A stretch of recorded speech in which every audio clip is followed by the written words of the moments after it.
Welcome to my channel. Today நம்ம சமையலில் இட்லிக்கு ஏற்ற மாதிரி ஒரு சூப்பரான சைடிஷ் ரெசிபி தான் ஃப்ரெண்ட்ஸ் பண்ண போகிறோம். பாருங்கள், பருப்பே இல்லாமல் 10 நிமிஷத்துக்குள்ளே இந்த சைடிஷை நம்ம எப்படி செய்யலாம்னு வாங்க வீடியோவில் போய் பார்க்கலாம். 2 டீஸ்பூன் அளவுக்கு எண்ணெய் விட்டுக்கலாம். எண்ணெய் சூடாகவே ஒரு பெரிய வெங்காயத்தை பார்த்திங்கன்னா கட் பண்ணி வச்சுருக்கேன், அது இதை சேர்த்திடுவோம். வெங்காயம் பாருங்கள் லைட்டாக வதங்கிடுச்சு, ரொம்ப வதங்கணும்னு அவசியம் இல்லை.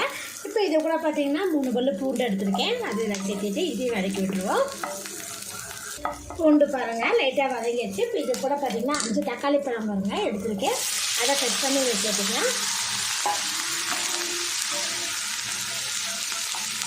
தக்காளி பார்த்திங்கன்னா ஒரு அளவுக்கு பாருங்கள் நல்லா வதங்கிடுச்சு. இப்போ நம்ம ஸ்டவ் ஆஃப் பண்ணிடலாம். இது கொஞ்சம் ஆறட்டும். மிக்ஸி ஜாரில் சேர்த்துட்டு இப்போ இது கூட 1 டீஸ்பூன் அளவுக்கு ஜீரகம், காரத்துக்கு 1 டீஸ்பூன் அளவுக்கு மிளகாய்த்தூள், கொஞ்சம் கலர் கொடுக்கறதுக்காக 1 டீஸ்பூன் அளவுக்கு காஷ்மீர் சில்லி பவுடர். தண்ணி சேர்த்துக்காமல் இதை பேஸ்ட்டாக அரைச்சி எடுத்துக்கலாம். பாருங்கள் இந்த அளவுக்கு நான் நல்லா அரைச்சி எடுத்துட்டேன். பாத்திரத்தில் 3 டீஸ்பூன் அளவுக்கு எண்ணெய் விட்டுக்கோங்க. எண்ணெய் சூடாமே கடுகு, கடலை பருப்பு, ஒரு கொத்து கருவேப்பிலை, கொஞ்சமாக பெருங்காயத்தூள் சேர்த்துக்கலாம். இதெல்லாம் நல்லா பொரிஞ்சிட்டு இருக்கும்போது இது கூட பார்த்திங்கன்னா 1 டீஸ்பூன் அளவுக்கு கடலை மாவு எடுத்திருக்கேன். இது லோ ஃப்ளேம்லேயே எண்ணெயில் நம்ம பார்த்திங்கன்னா ஃப்ரை பண்ணிக்கலாம். கடலை மாவோட கலர் பார்த்திங்கன்னா நல்லா சேஞ்ச் ஆகிடுச்சுப்பாங்க, நல்லா வறுபட்டுருச்சு. இப்போ இது கூட நம்ம அரைச்சி வச்சுக்கிற விழுதுகளை இதில் சேர்த்துடணும். சேர்த்துட்டு இது நல்லா மிக்ஸ் பண்ணி விட்டுருங்க.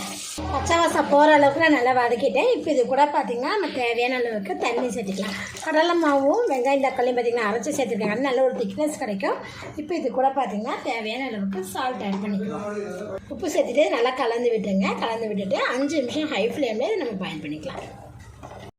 5 நிமிஷம் பார்த்திங்கன்னா ஹை ஃப்ளேம்லேயே நல்லா பாயில் பண்ணிவிட்டேன். பாருங்கள் மசாலா பார்த்திங்கன்னா நல்லா கொதிச்சிட்ருக்கு. பாருங்கள் இது கூடவே பார்த்திங்கன்னா கடலை மாவோட அந்த பச்சை வாசமும் போயிடுச்சு.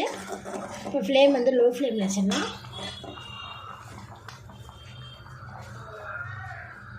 2 நிமிஷம் நான் லோ ஃப்ளேமில் வச்சுட்டேன். இப்போ இது கூட பார்த்திங்கன்னா பொடியாக நறுக்கி வச்சுருக்க கொத்தமல்லி தழைகளை மட்டும் இதில் சேர்த்திடலாம். அவ்வளோதான் ஃப்ரெண்ட்ஸ், நமக்கு இப்போ இன்ஸ்டன்டான சாம்பார் ரெசிபி நமக்கு ரெடி ஆகிடுச்சு. இப்போ நான் ஸ்டவ் ஆஃப் பண்ணிடுறேன். நம்ம வீட்டில் பருப்பு வச்சு வைக்க முடியாத சமயங்களில் இது போல் ஒரு டக்குன்னு ஒரு சாம்பார் ரெசிபி நீங்கள் வச்சிடலாம். இது வந்து இட்லி கிளாஸ் சைடிஷாக ரொம்ப சூப்பராக இருக்கும் ஃப்ரெண்ட்ஸ். நீங்களும் இதை போல் ட்ரை பண்ணி பாருங்கள். நன்றி.